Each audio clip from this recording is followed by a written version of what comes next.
Hi friends, welcome to Saritha's vlog. எல்லோரும் எப்படி இருக்கீங்க? நல்லா இருக்கீங்களா? தமிழும் சரஸ்வதியில் வந்து பார்த்தீங்கன்னா, இப்போ ராகினி வந்து ரொம்ப சந்தோஷமாக குதிச்சிக்கிட்டு ஓடியாடுறாங்க வீட்டுக்கு. இது மாதிரி நான் போயிட்டு தமிழ் அண்ணன் எல்லாரையும் கூப்பிட்டேன், தமிழ் அண்ணன் வரேன்னு சொல்லிட்டாரு அப்படின்னு சொல்லி அவங்க அர்ஜுன் அம்மாட்ட சொல்லிக்கிட்டு இருக்காங்க. அதுக்கு அர்ஜுன் அம்மா ரொம்ப டென்ஷன் ஆகுறாங்க. நான் தான் வர வேணாம், அவங்கள வர வைக்கக்கூடாதுன்னு சொன்னேன்ல அப்படிங்கிறாங்க. ஆனால் அர்ஜுன் வந்துட்டு ராகினிக்கு எதுக்கு அப்படியே நடிக்கிறாரு. ராகினிக்கு எதுக்கு சொல்கிறாரு, அம்மா நீங்கள் எவ்வளோ அளவுக்கு எனக்கு முக்கியமோ அதே அளவு எங்கள் மாமியார் வீடு எனக்கு முக்கியம், அவங்கெல்லாம் வரணும், நான் தான் கூப்பிட்டு வர சொன்னேன் அப்படின்னு சொல்லி நடிக்கிறாரு. ராகினி உடனே ரொம்ப நல்லவங்க மாதிரி அப்படியே அர்ஜுன் அப்படியே சந்தோஷமாக பார்த்துட்டு ரூமுக்குள்ளே போயிடுறாங்க. இப்போ உடனே வந்து ஏன்டா இது மாதிரிலாம் பண்ணேன்னா, அதுக்கு ஒரு பிளான் இருக்குமா, கம்முன்னு இருக்குமா, கோதையம்மா வந்து அசிங்கப்பட்டு நிற்கணும்ல, அதுக்கு தான் அந்த பிளான் போட்டிருக்கேன். வர வச்சு அசிங்கப்படுத்தணும், அவங்க பிள்ளைங்களுக்கு நேராக அவங்க அசிங்கப்படணும், அவங்க பிள்ளைங்க வீட்டை விட்டு அவங்கள துரத்தணும், அதுக்காக தான் அந்த பிளானு, அதனால தான் வர வைக்கிறேன் ஃபங்க்ஷனுக்கு அப்படின்னு சொன்னோன்னா உடனே சந்தோஷப்படுறாங்க. இப்போ வந்து ஆர்டர் எதுவுமே இல்லையே, என்னடா பண்ண போகிறோம் அப்படின்னு அர்ஜுனோட அம்மாவும் அர்ஜுனும் பேசிகிட்டு இருக்காங்க. அதுக்கு தான் இப்போ தமிழோட ஆர்டரை கேன்சல் பண்ணுறதுக்காக வேண்டி தான் நான் இப்போ ஒரு புது பிளான் ஒன்று போட்டிருக்கேன் அப்படிங்கிறாரு. அந்த புது பிளான் என்னன்னாக்கா, இப்போ வந்துட்டு பார்த்தாக்கா தமிழ் வந்துட்டு ஆர்டர் அந்த பீஸெல்லாம் தயார் பண்ணி லோடு ஏற்றி அனுப்பி விட்ருக்காங்க. போகிற வழியிலே வந்துட்டு நம்ம அர்ஜுன் வந்துட்டு அந்த டிரைவருக்கு ஏதோ குடித்த தண்ணியில் வந்து மயக்க மருந்தை கலந்து கொடுத்து அதை வண்டியை இடையில அவர் நிறுத்திட்டு எங்கேயோ போய் தூங்கிட்டார் போல் இருக்குது. இவங்க பீஸை மாற்றிட்டாங்க. இப்போ ஒரு 50 பீஸு குவாலிட்டி கம்மியாக இருக்குன்னு அந்த சிஓ ஃபோன் பண்ணி தமிழை வாழ்வாள்னு கத்துறாரு. தமிழும் நமச்சியும் கிளம்பி இங்கேருந்து அங்கே போகிறாங்க. அங்கே போனோன்னா சிஓ, உங்களை நான் ரொம்ப நேர்மையானவர்னு நினச்சேன், ஒரு குவாலிட்டி இல்லாத ஒரு 50 பீஸை வந்து நல்ல பீஸோட ஜாயின் பண்ணி அனுப்பியிருக்கேன், இது முழுக்க உங்கள் தப்பு தான், போன வாட்டி வண்டி திருட்டு போயிடுச்சுன்னீங்க, இந்த வாட்டி இப்படி அனுப்பியிருக்கீங்க, ஒவ்வொரு வாட்டி லோடு வந்து இறங்குறப்பையும் ஒவ்வொரு பிரச்சனை, நான் இப்படியே இருந்தால் நான் மேலிடத்துக்கு எப்படி பதில் சொல்கிறதுன்னு சொல்லி திட்டுறாரு. உடனே தமிழ் சொல்கிறாரு, கண்டிப்பாக அது எங்கள் பீஸாக இருக்காதுன்னு சொல்லிட்டு அந்த பீஸெல்லாம் செக் பண்ணி பார்க்குறாரு.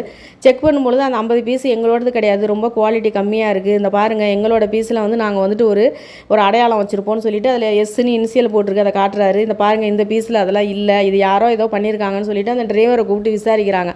தமிழ் கூப்பிட்டு விசாரிக்கும் போது அவர் சொல்லிட்டார், ஆமாம் தமிழ், எனக்கு என்னன்னு தெரில, வண்டி ஓட்டிகிட்டே இருக்கும்போது திடீர்னு தலையை சுற்றுனுச்சு, தூக்கம் வர மாதிரி இருந்துச்சு, வண்டியை ஓரமாக நிறுத்திட்டு கொஞ்சம் நேரம் ரெஸ்ட் எடுத்துகிட்டு ஓட்டலான்னு நிறுத்திட்டேன், அப்படியே எனக்கு தெரியாமல் தூங்கிட்டேன், திடீர்னு முழிச்சு பார்க்குறேன், பின்னாடி போய் லாரி கதவை திறந்து பார்க்குறேன், டோரை திறந்து பார்க்கும்போது கொஞ்சம் அதில் லாக்கு ஓப்பனில் இருந்துச்சு, அப்புறமே பார்த்தேன் பாக்ஸ் எல்லாம் கரெக்டாக இருந்துச்சு, கொண்டாந்து இறக்கிட்டேன் அப்படின்னோடனே, நீங்கள் கடைசியாக என்ன குடிச்சிங்க, என்ன சாப்பிட்டீங்க அப்படின்னோடனே, நான் லாரியில் இருந்த தண்ணி பாட்டில் தான்ப்பா எடுத்து குடித்தேன், வேறு எதுவுமே குடிக்கல, ஆனால் அது குடிக்கும்போது கொஞ்சம் வித்தியாசமாக இருந்துச்சு, தண்ணி மாதிரி இல்லை அப்படிங்கிற மாதிரி அவர் சொல்கிறாரு. இதை வச்சே கண்டுபிடிச்சிட்டாங்க அர்ஜுன் தான் அப்படி பண்ணாருன்னு.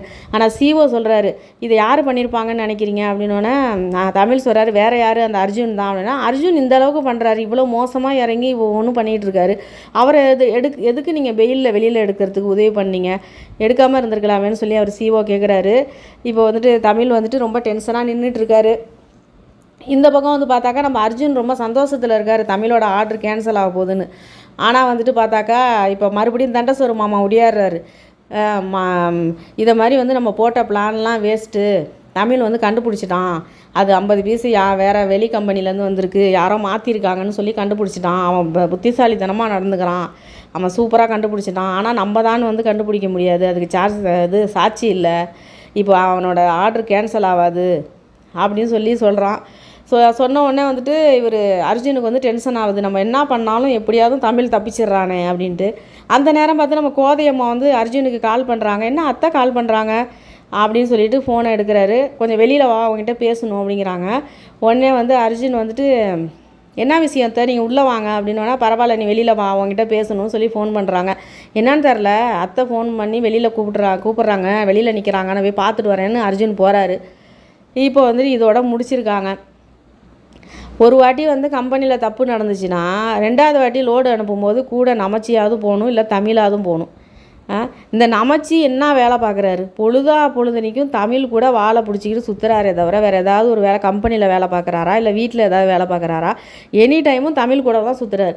ஏன் போன வாட்டி தான் பிரச்சனை ஆயிடுச்சு, இந்த வாட்டி கொஞ்சம் உஷாராக நம்ம யாராவது கூட போய் லோடு இறக்குற வரைக்கும் கூட இருப்போம்னு போக வேண்டியது தானே, அனுப்பி விட்டுவிட்டு இப்போ வந்துட்டு பிரச்சனைன்னா அந்த பெரிய கம்பெனியில் என்ன நினைப்பாங்க, ஒவ்வொரு வாட்டியும் லோடு வந்து இறங்குறப்பையும் ஒவ்வொரு பிரச்சனைனா இந்த ஆர்டரே வேணாம் கேன்சல் பண்ணிவிட்டு வேறு யார்ட்டையாவது கொடுக்கலான்னு தானே நினைப்பாங்க. தமிழ் ஆனால் கொஞ்சம் வளர கொஞ்சம் அதிகமாகும்பாங்களா, அது தமிழ் விஷயத்தில் தான் கரெக்டாக இருக்குது. கொஞ்சம் எல்லாத்தையுமே கரெக்டாக பார்க்கணும், எனி டைமும் வந்துட்டு வெளி வேலையே பார்த்துட்டு இருந்தால் கம்பெனிக்குள்ளே என்ன நடக்குது ஏது நடக்குதுன்னு. கார்த்திக் வந்து அண்ணா இந்த அக்கௌண்ட்ஸ் எல்லாம் கொஞ்சம் பார்த்துட்டு ஃபைனல் பண்ணுங்கள் அப்படின்னு சொல்லி ஏதோ கேட்குறாரு. ஆனால் வந்து எதுக்குடா இதெல்லாம் என்கிட்ட கேட்குற, நீயே ஃபைனல் பண்ணிடுங்கிறாரு. அது என்ன ஆக போகுதுங்கிறது தெரில. கார்த்திக் வந்து அந்தளவுக்கு எதுவும் பண்ண மாட்டார். கார்த்திகை ஏதாவது மடக்கி ஏதாவது அர்ஜுன் மூலியமாக ஏதாவது அக்கௌண்ட்ஸு ஏதோ அவர் தான் பார்த்துக்கிட்டு இருக்காரு. கடைசியாக அது ஏதாவது கொண்டாந்து கதையை காட்டுவாங்க. பார்க்கலாம் என்ன ஆக போகுது ஏது ஆக போகுதுன்னு தெரில. ஆனால் அர்ஜுனுக்கு கரெக்டான ஆளுன்னு பார்த்தா மேகனா தான்.